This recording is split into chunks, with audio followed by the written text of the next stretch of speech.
What's good, YouTube? It's Nas, and the first part of this video got my mic was corrupted, so it's just gonna pick up for where I was talking about the Thunder annihilating the Grizzlies and so forth, so forth. And if there's any issue with the mic, I'm gonna try to static it out. So hopefully you don't notice, but I hope you guys enjoy this video. Grizzlies last night. I want y'all to get that point, bro. They dominated with Shai Gilgeous-Alexander having 15 points.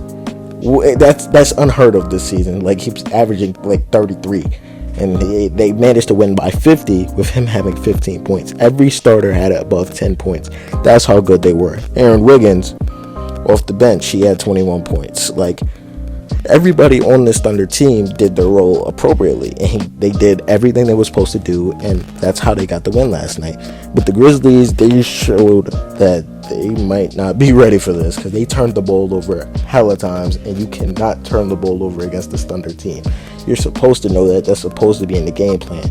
They are too fast, they're too young, and they get to the rim at ease. So why would you put yourself at a disadvantage like that, just blatantly turning the ball over? And Ja Morant trying his best, but he wasn't really getting his teammates involved. Like, I saw him going one-on-one a lot, which that is not going to work against this Thunder team. And Zach Edey needs to set hard screens. He cannot be, excuse my language, a bitch down there. Like, that's what he looked like last night.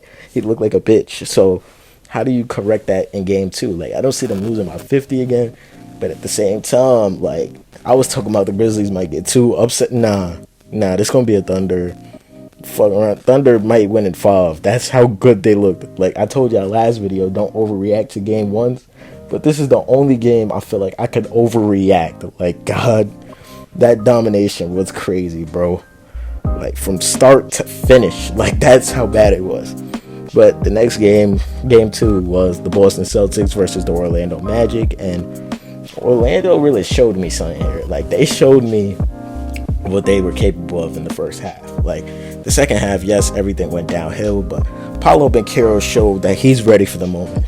Tonight, I told y'all Paolo is going to have a good series. In the last video I made, or the 2 videos ago, Paolo Banchero ended up with 36 points and 11 rebounds, outplaying Jason Tatum. We're going to get into Tatum later, because, my God, like, Franz Wagner, he had a good game in the first half, but he obviously slowed down. He had 23 points. Them two did everything they had to do. Ultimately, they're probably each going to have 30 apiece for them to win a game in the series.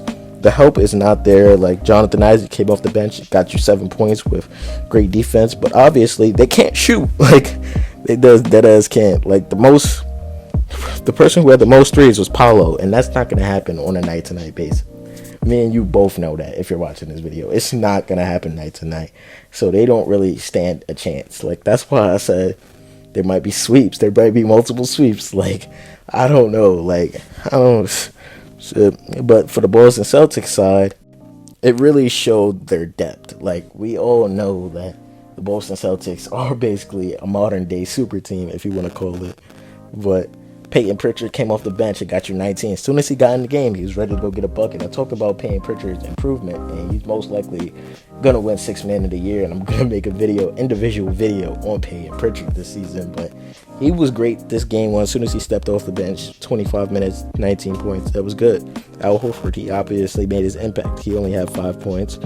And the starters, Jason Tatum, he had 17 points and 14 rebounds. He struggled, but he rebounded the ball greatly. And most people, like, including myself, expected for Jason Tatum to have a big game, but he didn't have one. He was struggling. This Orlando Magic defense is no slouch. It is the number 2 ranked defense for a reason. So it's going to be hard for Jason Tatum to obviously score points, but I don't see him struggling like he did tonight. Again, Jaylen Brown, he has 16 points. He started off strong.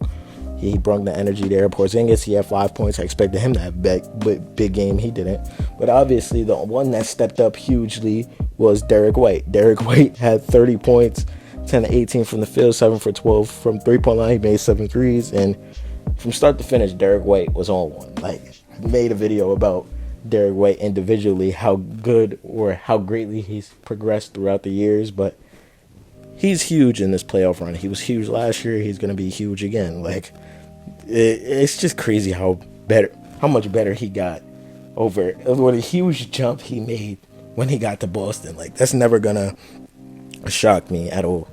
But the next game, or the next blowout, I would say, was the Miami Heat versus the Cleveland Cavaliers. And I told y'all what to expect here. I did not watch the game. I'm dead as just box score watching. I'm gonna keep the buck. Like, I already knew what was gonna happen. Like, but the it looks like the Miami Heat tried to put up a fight in the first half. When I checked the box score, Davion Mitchell is continuing his play-in run. Davion Mitchell had 18 points and 9 assists off the bench, 34 minutes. Tyler Hero, he had 21 points, 37 minutes. Bam Adebayo, he had 24 points, and obviously that didn't end up working to beat this Cleveland Cavs team, who is the number 1 seed and was the number 1 seed throughout the league. But Donovan Mitchell, he had 30 points. Darius Garland, he had 27 points and 5 assists. And the person that I'm looking at really had the most impact on this team tonight was Ty Jerome. And Ty Jerome had 28 points, 5 rebounds, and 3 assists. Ty Jerome has been doing this all season. Like, there's a reason why he's a finalist for the 6th Man of the Year, too. Ty Jerome has been nice this season. He has been talking shit off the bench, too. So he's just bringing that 6-man mentality that I felt that the Cavs needed after Ricky Rubio got injured a few years ago. Ty Jerome is a major upgrade from that, and Ty Jerome could go in there and get you buckets, and he can obviously play in that starting 5 too when obviously Max Strus is not getting it done or DeAndre Hunter's not getting done. So you give Ty Jerome minutes. But the next game we're going to do in the final game of the night was the Houston Rockets versus the Golden State Warriors, and this game was one of the only games that I really watched in depth for real. The fourth quarter, I would say, not the whole game. Because when I checked, they was up 20. The Warriors were up 20. The Houston Rockets ultimately came back with the help of Steven Adams, and Steven Adams brought what Steven Adams always brings: toughness and rebounding. And Steven Adams on the offensive glass with the 2 big man duo of him and Şengün, they played good minutes together. I wonder why Udoka stepped away from that, but obviously Udoka's a good coach. I'm not the coach. But obviously Jabari Smith Jr. came off the bench, got you 11 points. Every time I saw him, he was productive. He went 3 for 3, 1 for 1. Tari Eason, 3 for 10, 6 points. Steven Adams, 6 points and 12 rebounds. Alfred Şengün, he did what he had to do. He had 26 points and 9 rebounds. Fred VanVleet and Jalen Green, they completely stunk last night. Like, there is nothing good I can say about this, about their performance. Like, they both really stunk up. Like, Fred VanVleet, he had 19 shots. He went 4 for 19. He took the most shots on the team. He went 2 for 13 for 3, and he had 10 points and 7 assists. He is supposed to be your veteran, and he's supposed to be performing, or at least giving you some type of production. He got you 7 assists, so he gave you some playmaking. Amen Thompson, he did what he had to do, but it wasn't efficient. He had 8 points, 9 rebounds, and 6 assists. Dylan Brooks, he did what Dylan Brooks does. He had 11 points, 3 rebounds, and 2 assists. Jalen Green, he went 3 for 15, 0 for 4, 7 points, 8 rebounds, and 2 assists. It ultimately looked like Jalen Green looked like the worst player on the court every time I was watching. Like, when he was in the game, when he was out the game, they made a run. When he went back in the game, they lost. So I don't know if I'm still high on Jalen Green or if I should be. I don't really know about his stock anymore. But the Warriors, they got it done. Curry was making some difficult threes. Like, when I mean difficult, I mean difficult. Like, it was, the highlights will show for itself, hopefully. But Curry had 31 points, 6 rebounds, and 3 assists. Jimmy Butler, he had 25 points, 6 assists, and 7 rebounds. He ultimately had the dagger.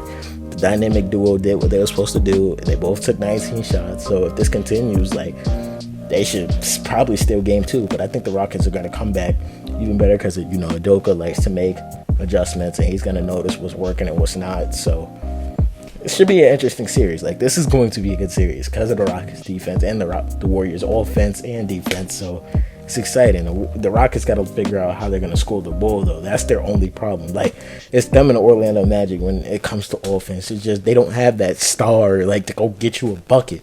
Paolo is at least there. The Rockets, when Şengün is locked down, there's nobody out there to go get you a bucket. So I don't know. But let me know how y'all feel about day 2 of the playoffs. Subscribe.